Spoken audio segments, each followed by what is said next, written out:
بسم اللہ الرحمن الرحیم۔ السلام علیکم دوستو، سیرت النبی صلی اللہ علیہ وآلہ وسلم کی نئی ویڈیو کے ساتھ حاضر خدمت ہیں۔ عمرہ سے واپسی پر نبی کریم صلی اللہ علیہ وآلہ وسلم کے قاصد کی شہادت ہوئی، جس کے نتیجے میں نبی کریم صلی اللہ علیہ وآلہ وسلم نے ایک لشکر شاہ روم کے ساتھ جنگ کے لیے روانہ فرمایا، اور ہم نے آپ کو یہ بھی بتایا تھا کہ موتا کے مقام پر یہ شاہ روم اور مسلمانوں کے لشکر کا آمنا سامنا ہوا تھا، اور یہیں پر اس لڑائی کا آغاز ہوا تھا، اور نبی کریم صلی اللہ علیہ وآلہ وسلم کے مقرر کردہ مسلمانوں کے 2 امیر شہید کر دیے گئے تھے۔ آج کی ویڈیو میں ہم آپ کو جنگ موتا کی بقیہ تفصیل سے آگاہ کریں گے کہ اس جنگ کے دوران کیا حالات و واقعات پیش آئے، اور 3 لاکھ کفار کے مقابلے میں 3000 مسلمانوں کو اللہ تعالیٰ نے کیسے فتح نصیب فرمائی۔ اس لڑائی کے حالات و واقعات انتہائی ایمان افروز ہیں جو آپ کے خون کو گرما دیں گے، لہٰذا آپ نے ویڈیو کو سکپ نہیں کرنا اور ویڈیو کو آخر تک ضرور دیکھنا ہے۔ اور اگر آپ نے ابھی تک ہمارا چینل اسلامک اسٹوڈیو سبسکرائب نہیں کیا ہے تو ابھی سبسکرائب کر لیں، ساتھ میں بیل نوٹیفیکیشن کو ضرور آن کر لیجیے گا تاکہ لیٹسٹ اپلوڈ ہونے والی ویڈیوز آپ تک بر وقت پہنچتی رہیں۔ دوستو، گزشتہ ویڈیو میں موتا کی لڑائی کے آغاز کا ذکر ہو چکا ہے، جس میں نبی کریم صلی اللہ علیہ وآلہ وسلم کی جانب سے مقرر کردہ امیر زید بن حارثہ رضی اللہ تعالی عنہ اور حضرت جعفر رضی اللہ تعالی عنہ کی شہادت کا تذکرہ ہم نے کیا تھا، اور یاد رہے کہ حضرت جعفر رضی اللہ تعالی عنہ کی شہادت پر نبی کریم صلی اللہ علیہ وآلہ وسلم نے جس صحابی کو امیر ہونے کا بولا تھا وہ تھے حضرت عبداللہ بن رواحہ رضی اللہ تعالی عنہ۔ حضرت جعفر رضی اللہ تعالی عنہ کی شہادت کے بعد حضرت عبداللہ بن رواحہ رضی اللہ تعالی عنہ آگے آئے اور پرچم اٹھا لیا۔ انہوں نے گھوڑے کی بجائے پیدل جنگ کرنا مناسب جانا اور دشمنوں سے مقابلہ شروع کر دیا۔ انہوں نے بھی بہت دلیری سے جنگ کی، یہاں تک کہ شہید ہو گئے۔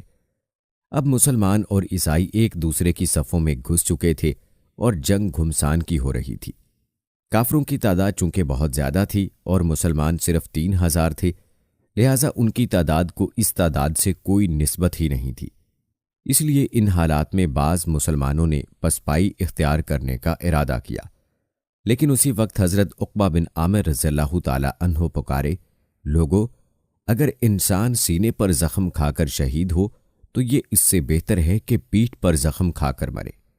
دوستو، روایات میں آتا ہے کہ ایسے میں حضرت ثابت بن ارقم رضی اللہ تعالی عنہ نے آگے بڑھ کر گرا ہوا پرچم اٹھا لیا اور بلند آواز میں بولے، مسلمانوں، اپنے میں سے کسی کو امیر بنا لو تاکہ پرچم اسے دیا جا سکے۔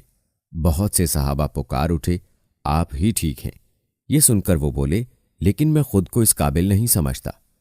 ان حالات میں سب کی نظریں حضرت خالد بن ولید رضی اللہ تعالی عنہ پر پڑی۔ سب نے انہیں امیر بنانے پر اتفاق کر لیا۔ یہ بھی کہا جاتا ہے کہ خود حضرت ثابت بن ارقم رضی اللہ تعالی عنہ نے ہی پرچم ان کے حوالے کیا تھا اور کہا تھا، جنگ کے اصول اور فن آپ مجھ سے زیادہ جانتے ہیں۔ اس پر حضرت خالد بن ولید رضی اللہ تعالی عنہ بولے، نہیں، میرے مقابلے میں آپ اس پرچم کے زیادہ حقدار ہیں، کیونکہ آپ ان لوگوں میں سے ہیں جو غزوہ بدر میں شریک ہو چکے ہیں۔ آخر سب کا اتفاق حضرت خالد بن ولید رضی اللہ تعالی عنہ پر ہو گیا۔ اب حضرت خالد بن ولید رضی اللہ تعالی عنہ کی قیادت میں جنگ شروع ہوئی۔ حضرت خالد بن ولید رضی اللہ تعالی عنہ نے پرچم سنبھالتے ہی دشمن پر زبردست حملہ کیا۔ اس طرح جنگ کا پانسا صحابہ کرام رضوان اللہ اجمعین کے حق میں پلٹ گیا۔ اس طرح کفار پر مسلمانوں کا رعب چھا گیا اور وہ مزید لڑائی سے کترانے لگے۔ صحابہ کرام رضوان اللہ اجمعین نے باہمی مشورے سے اس حد تک کامیابی حاصل کرنے کے بعد واپسی اختیار کی۔ دوستو، کہا جاتا ہے کہ حضرت خالد بن ولید رضی اللہ تعالی عنہ نے فوج کا امیر بنتے ہی لشکر کا اگلا حصہ پیچھے کر دیا اور پچھلے حصے کو آگے لے آئے۔ اسی طرح دائیں حصے کو بائیں جانب اور بائیں حصے کو دائیں جانب سے لے آئے۔ اس طرح انہوں نے پورے لشکر کی ترتیب بدل کر رکھ دی۔ جب رومیوں سے آمنا سامنا ہوا تو انہیں ہر طرف نئے لوگ نظر آئے۔ اس طرح انہوں نے خیال کیا کہ مسلمانوں کو کمک پہنچ گئی ہے۔ روایات کے مطابق یہ جنگ مسلسل 7 دن تک جاری رہی تھی۔ امام بخاری رحمہ اللہ نے حضرت خالد بن ولید رضی اللہ تعالی عنہ سے روایت کی ہے کہ جنگ موتا کے موقع پر ان کے ہاتھ سے 9 تلواریں ٹوٹیں، صرف ایک یمنی تلوار باقی رہ گئی تھی جو آخر تک آپ کے ہاتھ میں رہی۔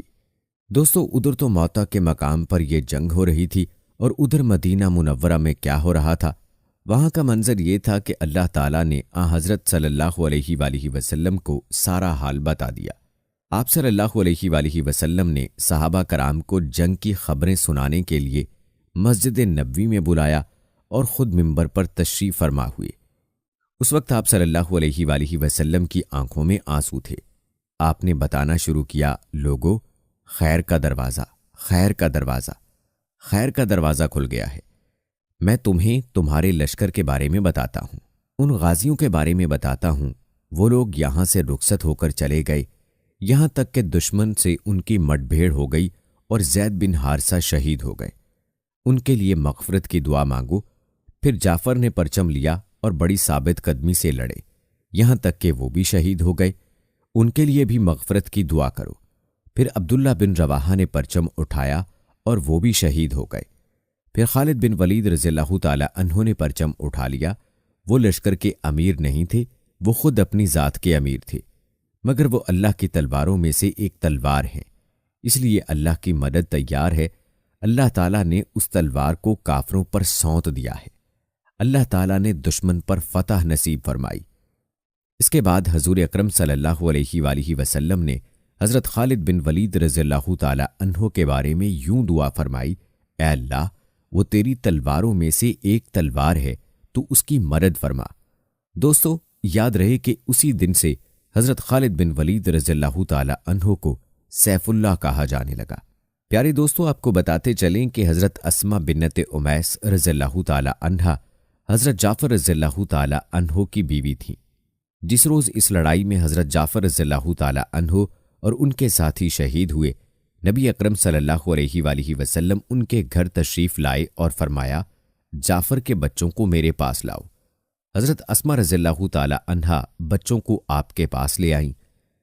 حضور اکرم صلی اللہ علیہ وآلہ وسلم انہیں پیار کرنے لگے اور ساتھ میں روتے بھی رہے، یہاں تک کہ حضور اکرم صلی اللہ علیہ وآلہ وسلم کی داڑھی مبارک آنسوؤں سے تر ہو گئی۔ حضرت اسما رضی اللہ تعالی عنہا کو حیرت ہوئی، پوچھنے لگیں، اللہ کے رسول، آپ پر میرے ماں باپ قربان، آپ کیوں رو رہے ہیں؟ کیا جعفر اور ان کے ساتھیوں کے بارے میں کوئی خبر آئی ہے؟ جواب میں حضور اکرم صلی اللہ علیہ وآلہ وسلم نے فرمایا، ہاں، وہ اور ان کے ساتھی آج ہی شہید ہوئے ہیں۔ وہ یکدم کھڑی ہو گئیں اور رونے لگیں۔ دوستو، یہاں یہ بات قابل غور ہے کہ اس وقت حضرت جعفر اور ان کے ساتھی مدینہ منورہ سے بہت فاصلے پر ملک شام میں لڑ رہے تھے اور وہاں سے کسی طرح بھی خبر آنے کا کوئی ذریعہ نہیں تھا۔ اب ظاہر ہے اللہ تعالیٰ نے بذریعہ وہی خبر حضور اکرم صلی اللہ علیہ وآلہ وسلم کو دی تھی۔ آپ نے حضرت اسما رضی اللہ تعالی عنہا کو بلند آواز سے روتے دیکھا تو فرمایا، اے اسما، نہ بین کرنا چاہیے اور نہ رونا پیٹنا چاہیے۔ جلد ہی وہاں عورتیں جمع ہو گئیں، وہ بھی یہ خبر سن کر رونے لگیں، نوحہ اور ماتم کرنے لگیں۔ کسی نے حضور اکرم صلی اللہ علیہ وآلہ وسلم کو آ کر بتایا، عورتیں بہت ماتم اور نوحہ کر رہی ہیں۔ آپ صلی اللہ علیہ وآلہ وسلم نے ان سے ارشاد فرمایا، جا کر انہیں خاموش کراؤ۔ وہ گئے اور جلد ہی واپس آ کر بولے، اللہ کے رسول، وہ خاموش نہیں ہو رہی۔ حضور اکرم صلی اللہ علیہ وآلہ وسلم نے ارشاد فرمایا، جاؤ انہیں خاموش کرنے کی کوشش کرو اور اگر نہ مانے تو ان کے منہ میں مٹی پھینکو۔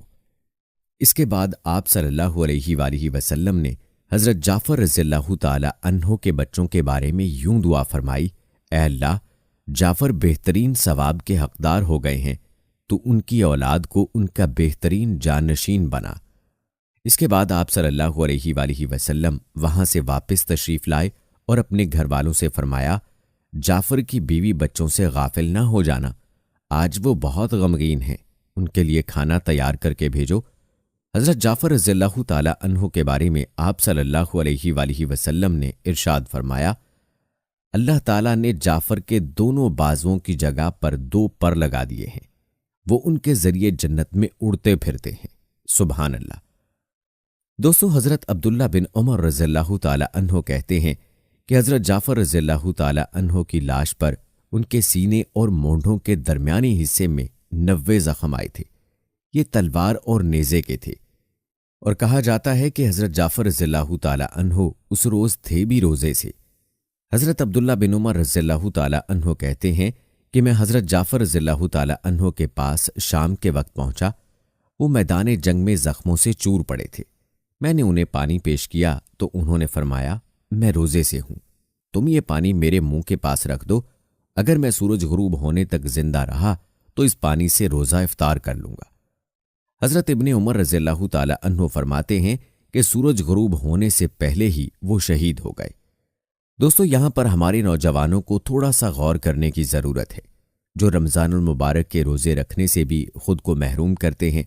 خدارا اپنے حال پر رحم کریں۔